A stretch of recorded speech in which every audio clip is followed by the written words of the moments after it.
Hey, everybody, and welcome back to another episode of Dynasty Queens. I'm your host, and I have the beautiful. Nia J. You guys, today's episode of Dynasty Queens was brought to you by our official sponsor, Fashion Nova. So check up on all the latest really cool fall fashions. Make sure you get your wardrobe in check. It's 40% off. Make sure you scan the QR code here at the bottom of the screen. Let's do it. Hey, Fashion Nova. So today's guest, you guys, we have the beautiful Angel Jones. Welcome, Angel. How you doing, girl? Thank you so much. I am blessed and healthy and just really excited to be here. Awesome. Yes. We are really excited to have For you. sure. Welcome to Dynasty Queens. So we make this open, comfortable forum for our guests. So Angel, getting right into it, tell us a little bit about yourself. Where are you from? So I'm from Chicago, south side of Chicago specifically. Okay. And I always represent Chicago because I feel like we have a bad representation a lot in the media. So I always want to make sure you all know that I am from Chicago, but I was born in Augusta, Georgia, but I was only there long enough until I was healthy, a couple months old, to move to Chicago and have been here ever since. Wow. Gotcha. Nice. Yes. Awesome. So from humble beginnings in Augusta, family moved to Chicago. So tell us about what it is like, what is it that you do and how you got into your industry with finance and stuff. Awesome. So I'm glad. I was like, should I elaborate more or should I just say where I'm from? But yeah, I started in business development when I was just 13. Surprisingly, I started volunteering for a nonprofit organization right on the south side of Chicago called Fishing Buddies. And Fishing Buddies, they were a nonprofit that helped kids learn about environmental science. So we were teaching them about fishing and boating and water quality and recycling, stuff that Black kids in the city were not doing. So it was pretty much like a very different culture, different environment for me. And then I got hired by that company when I was 15.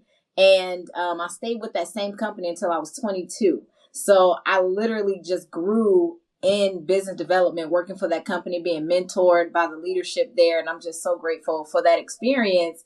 And as I have been growing, I got married to my high school sweetheart when I was 18.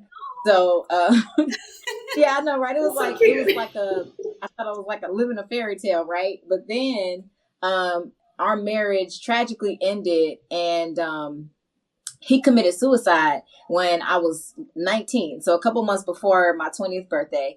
And in that process, I realized that I knew that I could start and grow a business, but I didn't know how to manage money. And so he passed, of course, and we had no money. The life insurance didn't pay out because of the suicide. So it really helped me to understand not just business development, because I knew that, of course, working since I was 15 with the company. But when he passed away, it really opened my eyes to financial literacy and how money works and being able to collaborate with others so I could accomplish a goal. So I had to come up with about $7,000 in about 4 weeks so I could bury him. And I feel like that really helped catapult my entire career and drive, along with, of course, the marriage ending, because I couldn't have children with him. And so we were, of course, battling that as well at the end of our marriage. And the marriage was actually coming to an end anyway when he passed away. So it was just a lot of things that really helped me to see who I was and look in the mirror and say, okay, who is Angel? What do you really want to do with your life now that you've lost your best friend and everybody's blaming you for it? What are you going to do next? Like, what is your big step? So when that happened, it really helped me to have to find myself. And then I met my son's dad and I got pregnant. So after so many attempts and failing with my first husband, and then of course after he passed and I met my son's dad and he kind of like brought me back to life, and I was blessed with my son Golden. I named him Golden because he is my golden boy. He's a miracle baby, and he helped me see that I'm stronger than I knew and smarter than I thought, and I could accomplish whatever I set my mind to as long as I just keep God first and stay focused. So that's how Golden Angel Management was born, and I just help ambitious business owners get some clarity and structure in their sales department so we can make economic impact. And I transitioned into selling life insurance, and I made it to the top 10% in the region in that when I was 25. So it was really, that was my beginning. That was a long way of me telling you. that was moving. Yeah, definitely. I mean, it seems like so many obstacles that you had to face. I guess perseverance is the best word. The first thing that comes to mind, right? It's like, wow, that's very heavy. Oh yeah, it was heavy. Yeah. Oh yeah, it was tough. Of course, when it first happened, when me being so young, I was only 19 when all of this happened. But we were high school sweethearts, so everybody we went to high school knew of us, and we were like that couple, right? That was like, you know, posting, and they were like everybody's like goals. But when everything happened, it was just a lot of pressure for me.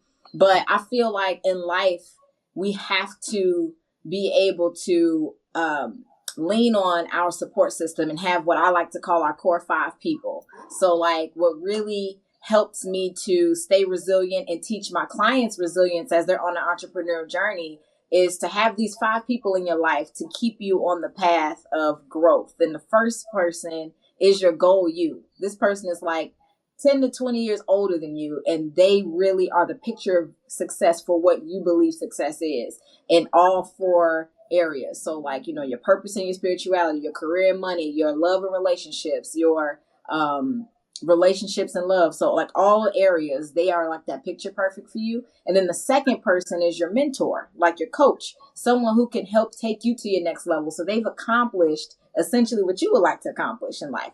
And then the third person is your peer, somebody who's on your same level. They aren't the person you go to for advice, but they keep you sane. They keep you remembering like, I'm not crazy. These feelings are normal. And then your fourth person is your mentee. You need to pull somebody up. You are someone's inspiration. You are someone's motivation. So you get your mentee to help you on your journey to remember where you are, but also push you forward to where you're going. And the last person is your spiritual guide, somebody who you really want to keep focused on and keep you grounded on your core values, your core morals, somebody who is going to keep you in alignment with who you are. So, because we can get astray sometimes. So I feel like resilience is so important, but without those core 5 people to keep you grounded and keep you focused, then it's going to be challenging, more challenging.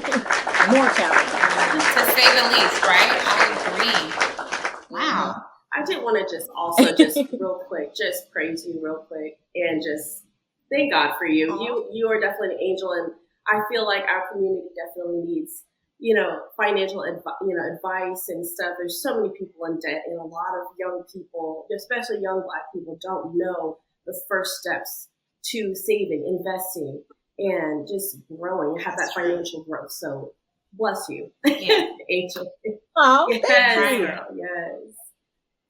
I feel it's good too. You know, I know that you had an unfortunate circumstance that kind of propelled you into your purpose, actually. But like she's saying, more of our people do need to have a sense of awareness of financial literacy. Yes. You know, I relate to you because I come from a financial service background before I got into entertainment. So I just, seeing all sides of it, I felt like a lot of people in my family didn't have the necessary tools available at the time. So what do you think? Because I feel like in our school system today, they're not teaching the basics of what people need to know to succeed. What do you think are some principles that need to be taught? And at what age should we start teaching kids about financial literacy, how to start saving, you know, what life insurance is, what annuities are? What's the age to start, you know, putting that on our children? I'm so glad you asked that because I homeschool my son. So Golden has been homeschooled since he was in 2nd grade. He's in 3rd grade now. So I just started, but I started teaching him about money as soon as he started asking me to buy something. So as soon as a child can ask you to buy something that costs money, that's when they should start learning about financial literacy. And for him, that was 3 years old. Wow. Okay. So at 3 years old, that's when I started teaching him what money is, how do we buy things? And it just starts with the basics. And one of the things that I really believe in is if you cannot explain something at the level that a child could understand it, then you aren't really an expert in it. So I pride myself on breaking down business development, entrepreneurship, and financial literacy in a way that a child can understand it. And it's so funny, when I made it to the top 10% in the region in insurance sales, I practiced on my son, who was 5 at the time. So I'm like, if I can teach life insurance to a 5-year-old, then I know I can teach it to adults. And we can keep it super simple. So that's the answer. I would say you should begin teaching children about financial literacy when they're able to understand that they want you to buy something for them, because that is the beginning steps of understanding economics. And then when it comes to, I'm sorry, what was the second question? That was pretty much the main question, is like, what's the age to start teaching our children about financial literacy? Like when to start teaching them. And then the second part was, in the school system, what do you think is missing? Like what could they add to what curriculum to kind of get kids on the right track, opposed to just teaching them language, and history and stuff like that, like the things that will actually help them in life. What do you think is a subject they should add or include into the curriculum? So of course, for me, it's entrepreneurship. And that's one of the main reasons that I decided to homeschool my son, because I really wanted to teach him that. So there was a meme. It all starts back with me seeing this meme on Facebook. It was a meme that had students lined up, like they were clearly children, like small children with backpacks on, but they were small plants with, and ironically, going back to my environmental background, right, that this is all related to plants. But so the children were lined up and going into the classroom, and the teacher was at the classroom door. And the teacher was a large tree, of course, but was just a stump. The leaves were cut off. And the teacher had the axe in hand, and the students were still, small trees with the leaves. But the axe was there to show, once they go into this classroom, the teacher's going to cut off your axe, cut off your trees. And that's when, cut off your leaves. And that's when I was like, yep, I don't want my child in a traditional school setting, simply because school teaches us how to think in a box. School teaches us structure. School teaches us things that allows us to limit our possibilities and how we solve problems and how we can critically think about things. So I feel like critical thinking, I guess if I had to be more specific in a broader way, is critical thinking skills. I feel like school really teaches us how to be obedient and how to follow rules, which is a great thing, yes.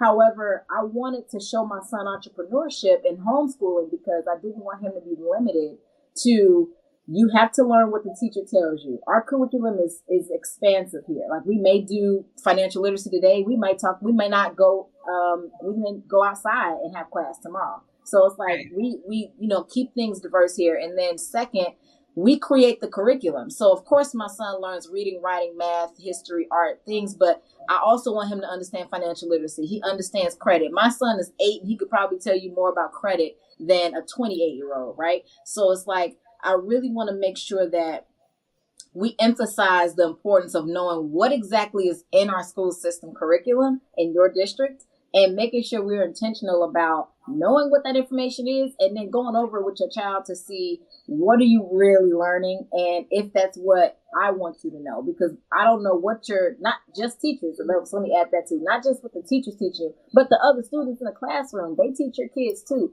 So the influences that we get about financial literacy, about what we should learn, and also just like how the school system is as a whole in terms of teaching us to be in a classroom. Raise your hand if you want to use the bathroom. Raise your hand for you to do anything outside of what I'm telling you to do right now. That's just something that I just don't agree with, in a sense of a foundation for learning. Like, I want my child to be able to open his mind, expand what he thinks is possible, believe in himself and love others, but not feel so constricted to the laws of just this classroom at this desk, if that makes sense.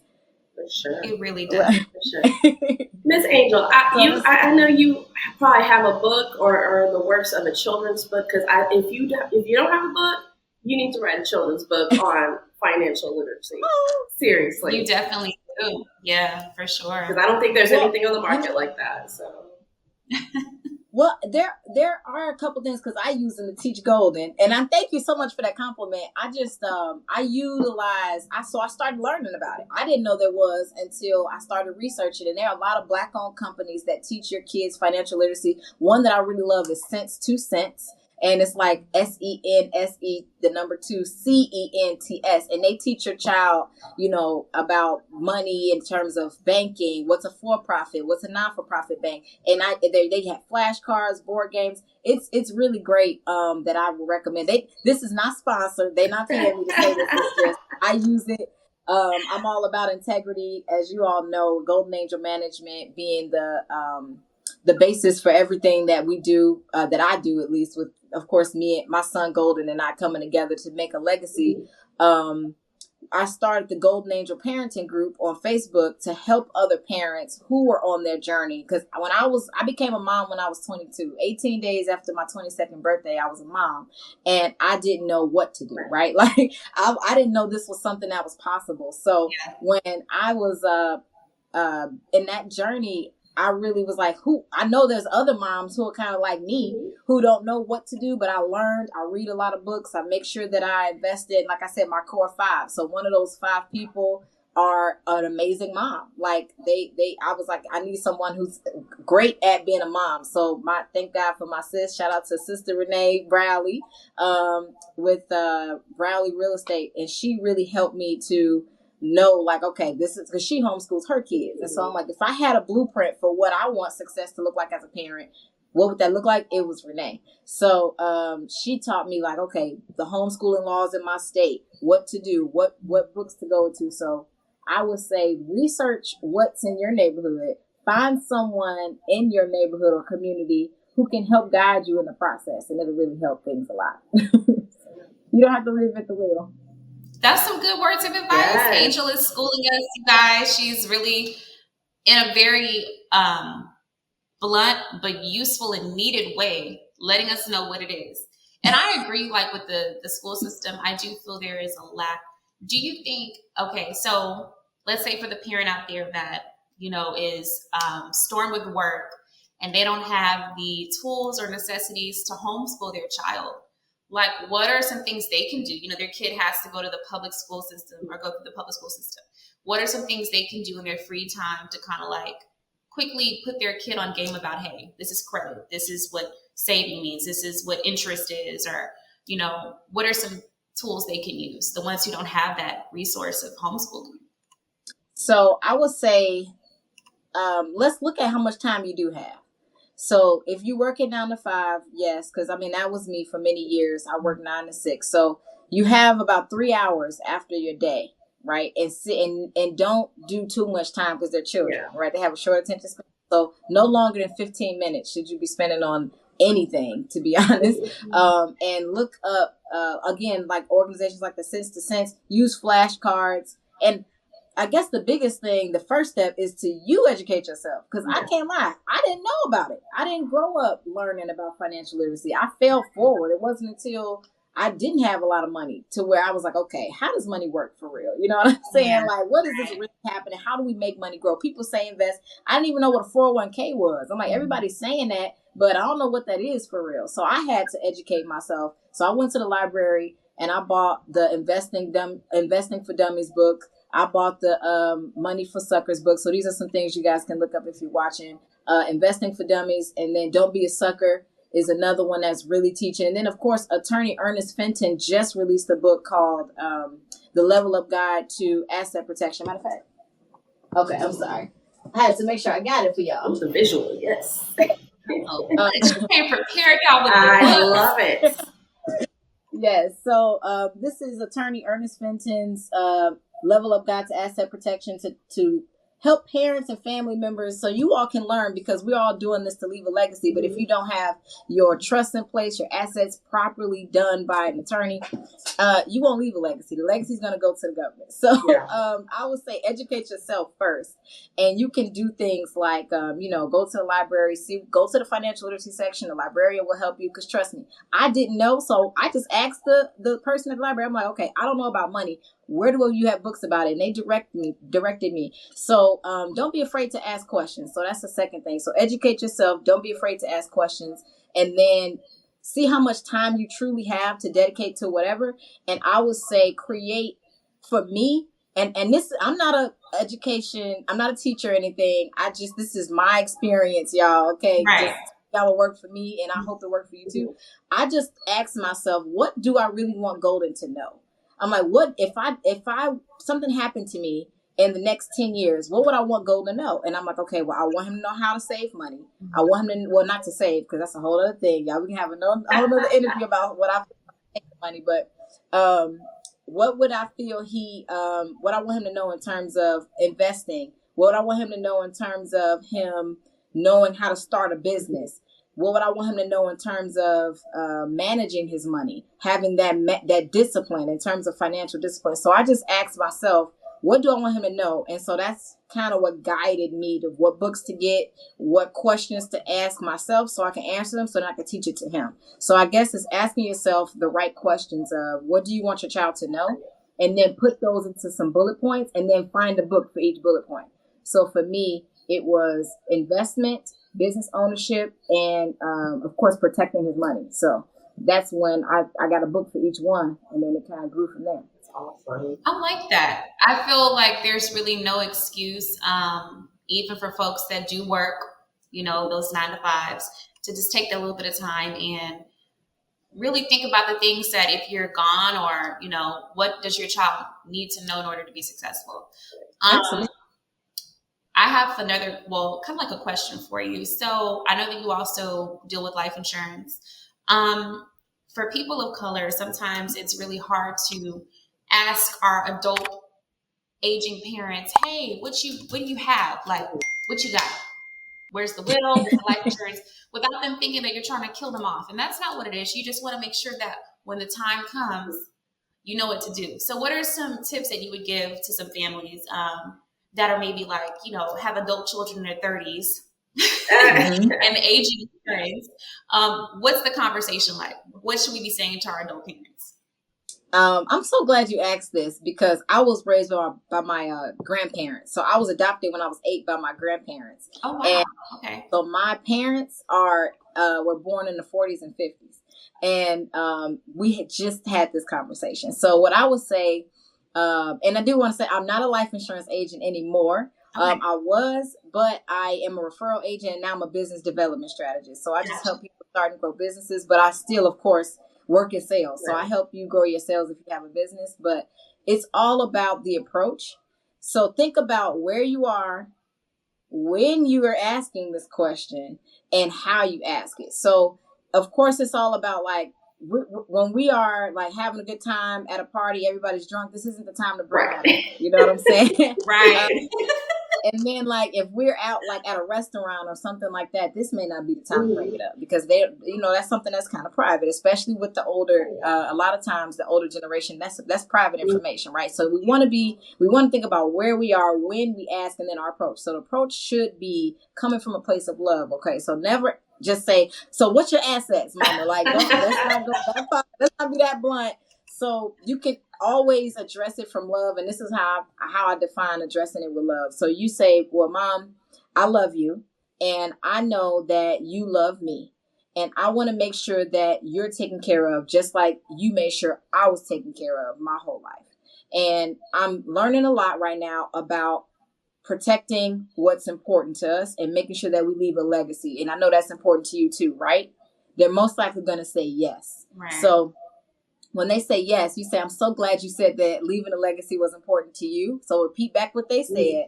And then you say, do you have any plan in place? So if something happened to you, what would happen with the assets that you worked so hard to take care of? And let them answer the question.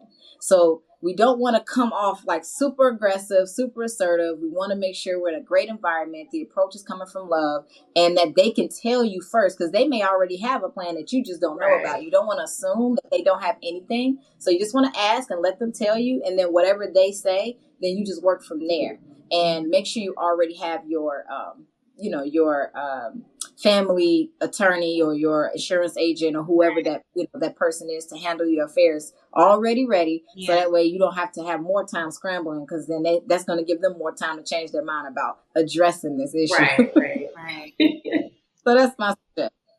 That's a really good way, I think, to lead, because sometimes it can be really difficult to have those conversations with, within our our group of Yes. people. So Exactly. I really appreciate that insight there. I'll definitely keep that in Let mind. me know what y'all say. What your parents say when you ask them. My parents are boomers, so we've actually had these discussions as of late because my parents are aging. My mom is, worried about the future, especially with just being my brother. So we have actively been talking about these things and coming together with my brother, and we'll have that adult conversation. So, as long as there's awareness, once you get to that point and your parents, I feel like it has to go both ways. Like your parents have to be aware of, the inevitable. And then also you have to be aware to come together as well. You know what I mean? To just have a mature conversation about the future as well. And that's all it is. It is a mature conversation, I feel. If they're not willing to do that much, then, hey, I just want to know. Exactly. But yeah, for sure. Miss Angel, I did have a question. You're so full of knowledge and just the words, everything is just hitting. And it's, I'm really retaining a lot of what you're telling us and everything. And being on our platform, do you also do seminars, or do you have your own podcast that you give information and knowledge to other people? Yes. So I'm releasing my podcast. Your Golden Angel podcast is going to be released in December on Christmas. So I decided to do this literally August 1st. So I'm the type of person when I have an idea or someone, so this was actually an idea that was brought to me by my business partner. And he was like, you need a podcast. And so I'm like, okay. So we went out to the podcast summit, and I really want to make sure that I bridge the gap for ambitious entrepreneurs on your journey from personal development to professional development. So that's what my podcast is all about. So we talk about motherhood, parenthood in general, because I know it's going to be some fathers. We talk about entrepreneurship. We talk about all the different trials and tribulations that come with entrepreneurship. And we help you bridge the gap between knowing that your inner world is going to be reflected in your outer world in terms of your growth. So your business will only grow to the level that you do. So yes, I do have the podcast released in December, but until then, you all can join the Golden Angel Business Group on Facebook. It is free for now, where we have free sales trainings every month, free seminars. I go live in there to give live trainings and help everybody in the group to really address the issues in their business that they're having right now. And sometimes, a lot of times actually, it's not necessarily the business that's problems. It's their personal lives that interfere with the business. So we get real up in there, because I always am very transparent about my journey. And even just on my Instagram, my Facebook, I go live there every day as well. And, I'm very transparent about my journey. And, I am a single mom. I'm not married. And I literally have transitioned through this homeschooling life. So I literally, just give tips and tools for the mompreneurs or the single dads who are also growing their business, to give you guys some insight on what you can do, some tips and strategies to help you go to your next level. Love that. I love that. I love the energy. Yes. I love how passionate you seem to be about helping other people get on the right path to success. The whole concept of building generational wealth in our community is something we've been talking about for maybe the past 15, 20 years or so, but it's really about implicating it and having leaders like yourself that are taking the next step of actually being a martyr for the cause, for Black financial literacy, for people of color to really be like, hey, here it is. This is what we need to do. Exactly. So we commend you for it. Thank you so much. Yeah, we hope that our platform here at Dynasty, which is growing tremendously, will be a great stepping stone to help you get to that next level. So I love it. Yay! That's what we're here for, to help people, the rising stars of tomorrow, their voices be heard. So has your child voiced any opinions, since they know about credit and how to work with money? What do they want to do? Since you're in the homeschooling process and teaching them about entrepreneurship, what are some things that your child is thinking about doing in the future? So of course he's still a child, so he wants to be a gamer. But that's an entrepreneur, so I'm all for it. I definitely challenge him to expand his knowledge and skill set around gaming. So I'm like, I know you love playing the game, but we sat down and wrote down what other skill sets will you have to develop in gaming. So now you have to understand Now you have to understand video editing. Now you have to understand how to edit videos in terms of the production part. So now you know how to edit it, but do you know what platforms to put it on? So I really am challenging him to, take the next steps forward with this and not just thinking, oh, I could just play the game all day and the money's going to come. So because he has that financial background, he has to understand how to monetize. And so that's his plan. But this has also changed. So of course, his first thing he wanted to do was he wanted to have a cotton candy making business. So that's the first one. Then the second one was he wanted to teach other kids about credit. So I like that one. A couple videos. That was my favorite. Right. Yeah. But then it changed to he started doing the gaming. But I feel like the biggest thing for me especially as a CEO of a business development firm, is to really make sure that we're all in alignment. So Golden Angel Management being the foundation for the legacy building with my son Golden, we have 4 core values that we keep at the center of everything. And they all begin with the letter I, because our mantra is it all begins with I.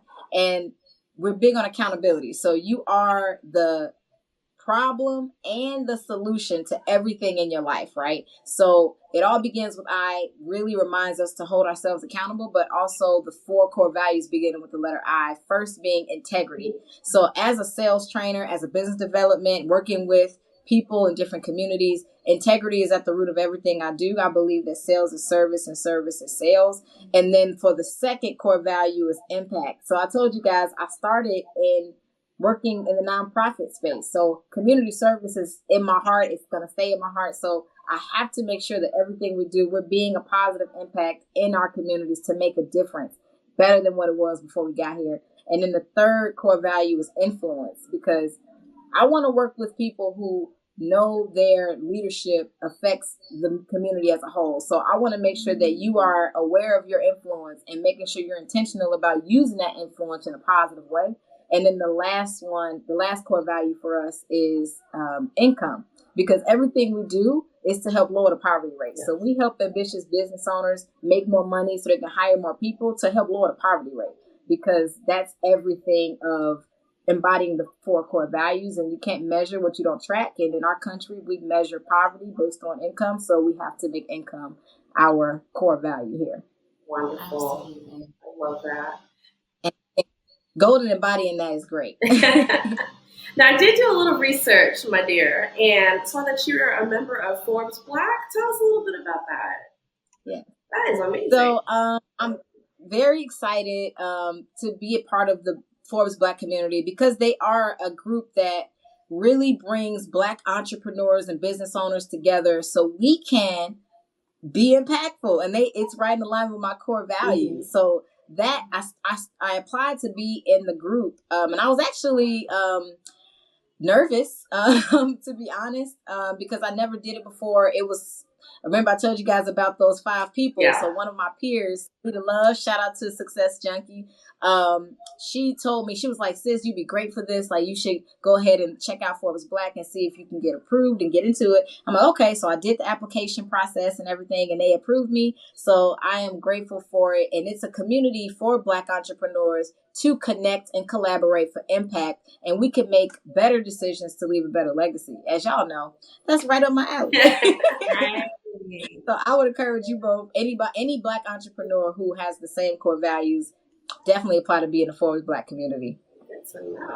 You guys heard it first from Angel, y'all. That is so exciting. Congratulations on that. That is huge.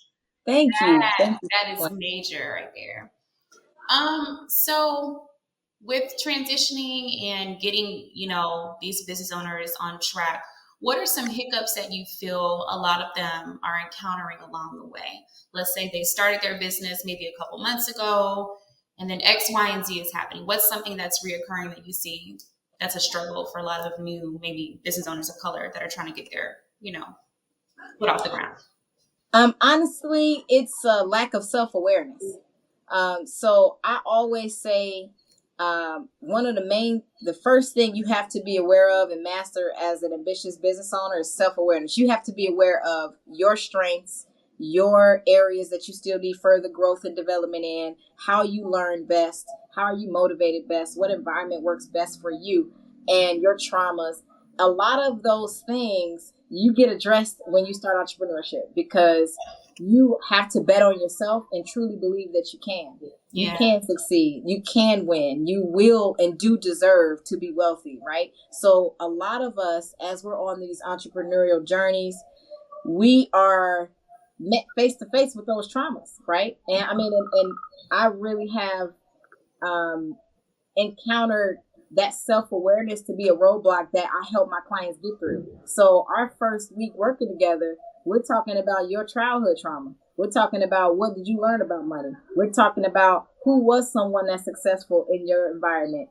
How did that look? What did that look like? How do you communicate? Do you understand others? Why are you always angry? Because a lot of that is going to come out when you have to have an uncomfortable conversation with your staff member. Yeah. When you have to have a special talk or meeting, with the sponsor or with the vendor partner, right? So I feel like self-awareness is actually one of the main roadblocks. The second thing, if I had to give a top three, so first is self-awareness. Second thing is just lack of education. Mm-hmm. So when it comes, they just don't know. We're not taught, well, at least I wasn't taught how to start a business. Like I had to teach myself. I wasn't taught how money works. I had to teach myself. So when I talk about funding, when we talk about credit, we already ruined it because we didn't know, but now we're kind of starting from the bottom, literally under the bottom, to start our business and get it funded, get our credit for our business and things like that. So it can be overwhelming because we just don't have the education. We're ignorant to what we should do. And then the third thing I would say is discipline. Yeah. We aren't disciplined. And in order for you to thrive in business, you have to have discipline, commitment, and focus. So I define those as discipline being doing the thing you said. I'm sorry. Discipline is, because that's commitment. Discipline is deciding what you want now versus what you want most. That's going to keep you disciplined, yes. Right? Because now I'll probably want this donut, but what I want most is to be healthy and to have my summer body, right? So that's going to keep you disciplined.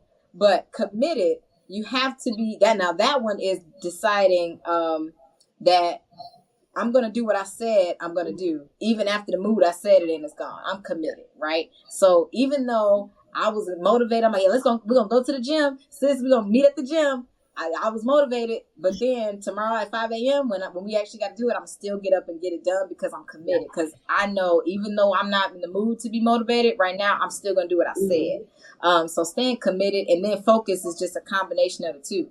We have to stay focused on what we decided to be committed to and disciplined about so we can move the business forward. So I feel like that is the third thing. They lack commitment, discipline, and focus.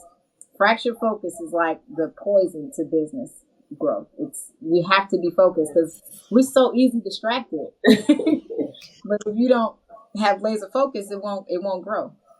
I agree. I think it's funny. I think a lot of people don't correlate, okay, I want to be an entrepreneur. Let me self-heal first before diving in. I don't think most people think about that. And I like how you kind of include the therapy component with, okay, let's figure out your mental and all the past traumas and stuff. Let's compartmentalize everything before we dive in. That's a really different perspective than I've ever heard anybody explain. I like it's almost like, entrepreneurship's like a relationship in a way. You know what I'm saying? I like how you put that together because it is a relationship. That's really cool. It's great. I like that. It's different. Oh, I always say I'm not your average business coach because I make sure that we marry business development and personal development, because I've seen in working with clients, it's necessary. And that's how I created the Boss BBL. So I say all entrepreneurs on your journey, you have to get and keep your Boss BBL, which is an acronym for balance, boundaries, and limitations, because I literally fell forward. So I made all the mistakes so my clients don't have to. So when I was, of course, starting this entrepreneur journey, I was struggling with postpartum. I just had my son. His dad and I were in the middle of just completely going separate ways. I didn't know what I was doing. I didn't know where to turn, but I also knew that I didn't have a choice to back down. So I had to make sure that I had some type of balance, because as time went on and I was all work and no play, I ended up in the hospital from burnout and exhaustion. Then I got depressed. So it's like, once you understand the value of getting and keeping your balance, maintaining boundaries with people, and understand what your limits are, you're better able to handle the capacity that comes with being a high level CEO. Gotcha. Wow. You know, Angel, it's just so much amazing. Like, I feel like, Pam, I feel like she's spitting us like beautifully eloquent bullet points, like boom, boom. And it's very honest, and it's from a good place too. I really just honestly respect that so much, because some people just talk and talk, you know, and I just feel, I'm serious. I just feel so much conviction in everything that you're saying. And I don't, like, she can back her ish up. Yes. You know what I'm saying? She can back her ish up because she has the story to go with it. Yes. You know, her actual life experience. So there's no way anybody can say, oh, she doesn't know what she's talking about. She's lived it. Exactly. She's walking through it. We all are walking through it. So we, you know, we are very grateful, extremely grateful to have somebody of your compassion, of your empathy to others, not sympathy, but empathy, of your knowledge, you know, of your wisdom, you know, that you are sharing with others. Because you don't have to. You could keep that to yourself for you and Golden. But you're like, you know what? Let me spread my knowledge. She's not a gatekeeper. Look, she's out here like, I'm not gatekeeping none of this. This is for everybody. And, you know, I truly appreciate that. I really do. Of course. Angel, plug any socials that you have, like your Instagram or Facebook, any business accounts or LinkedIn's or stuff that people need to follow, so we can make sure that the viewers can see that and hear it. Any last words or remarks that you have before we go into closing? Of course. So everything is Angelicia Jones or Angelicia J. So Angel is short for Angelicia. That's Angelesha, and then the letter J, on Instagram and TikTok and Facebook and LinkedIn, and the J is for Jones. So you could just type in Angelicia Jones, and of course the management company is Golden Angel Management, and we're your Golden Angel on Instagram. Period. And then real quick, can you go ahead and tell us that Facebook group again? Because I know I will be joining that Facebook group for the parents. Yes. If you don't mind telling us that one more time for the parents out there. Of course. So it's called the Golden Angel Business Group on Facebook. But if you type in Golden Angel Management, you'll see the Golden Angel Management page, and then the Facebook group will be on there. Fantastic. Nice.